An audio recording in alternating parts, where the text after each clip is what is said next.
propose that we have the 5 minutes to speak forward again. And in no particular order, I'll ask the speakers in favour to go first. And you've got 5 minutes.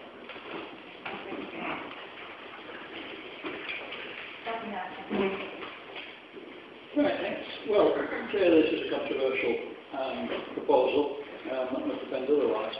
It's also the most consulted upon planning application this town has ever seen. So it's already got one first behind it. They're deep in their entrenched positions. It's not easy for me to stand here against lots of people objecting to it, and I know it's not easy for you with them breathing down the back of your necks. Although I suppose most opinions are already made. But I do ask two things. I ask for a proper hearing, and I ask that you bring an open mind to this, and you actually weigh the case for and against in the light of proper planning principles. Just about personal opinions, it's about planning principles at the end of the day. Proposals were produced at the invitation of Calderdale Metropolitan Borough Council. It wasn't the developer suddenly up and said, let's do this. This was an invitation from the council.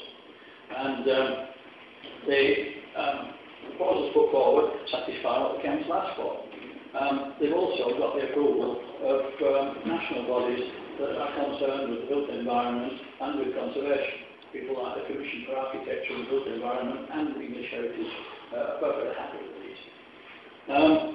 We've got 4 planning principles really to consider. Does Heading Bridge need more central area car parking? Well, in a recent independent survey, 96% of the central area businesses said that the lack of car parking is detrimental to their business. And from what I hear on the street, the vast majority of the public agree with me, because they have to drive round and round in circles looking for a parking place until eventually quite a lot of them just go somewhere else. And that is a loss of trade to Heading Bridge overall. Why is it this way? Well, it's changing circumstances. The town is a manufacturing town. Now it's a town that bases its economy on service industry. Therefore it depends on people coming. Changing personal habits. Over 80% of the people who want to visit a market town want to visit it by car, because it carries not only them, but their family and their goods as well. Previous planning permissions, the Carlton block with 25 flats in it and 3 big shops, no provision for car parking. Even recently, the fire station site on Valley Road, 2 big shops, 9 flats, no provision for car parking. Even the Crofts and Croft Mill have got less than the level of car parking that Mr. Ray tells us we should be having for Garden Street.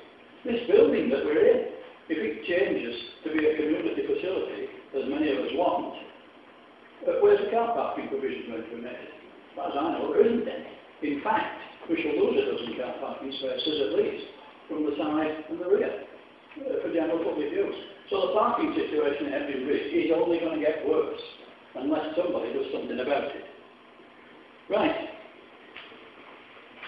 Where we can do something about it, where should it be? Well, the council at Calderdale have already taken that decision for us. They've decided it should be Garden Street. And they spent 4 years setting it up. And so there's not much we can say about that. The national competition was run, and here we are. If it wasn't us, and we are local people and we do care, it will be somebody else. You want Britannia Homes in here? Has they got in the middle of Island Road? How should it be funded? Well, again, it's all the developers decided. It should be funded privately to a mixed-use development. So, the houses, the flats, the retail outlets, and the enterprise business units are all secondary. We put the absolute minimum in that are needed to fund the car parking. Can't fund it on any less. 10% of the housing is going to be affordable housing anyway, and that has to be funded out of the scheme. So the scheme is as small as it could possibly be. Any other developer looking for a traditional developer's profit would make it bigger, believe me. If the council decided it just wanted a car park only, it could have had it, but it would have had to pay for it out of the council tax. If it wanted a car park plus 100% affordable housing, it could have it, but it had to pay for it out of the council tax. So don't blame me that that's funded the way it is. That's a council decision.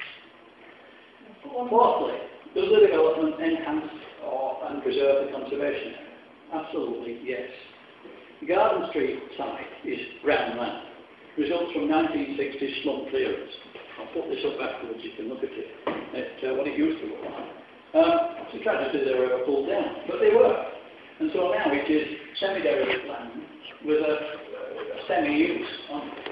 And the proposal is to enhance the use by increasing the number of car parking spaces from 55 to 160, to remove all those car parked vehicles from view, apart from a few that disabled people need spaces for, to reinstate the former double-decker houses, albeit in a contemporary mode, and recreating the sort of step image that used to exist up the Birchstead hillside, and therefore adding to the visual quality of Hebden Bridge, definitely adding to the conservation area, using traditional local stone, reopening the traditional steps footways that come down the hillside to go right through Garden Street and out onto Albert Street through the Little Ginnels, and creating 2,000 square metres of public open space to reflect what we've got on Bridgegate and St George's Square.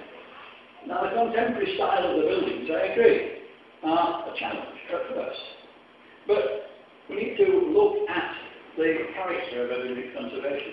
Before we can decide whether this is enhancing and protecting the character of the conservation area, we need to define the character of the conservation area of Hebden Bridge.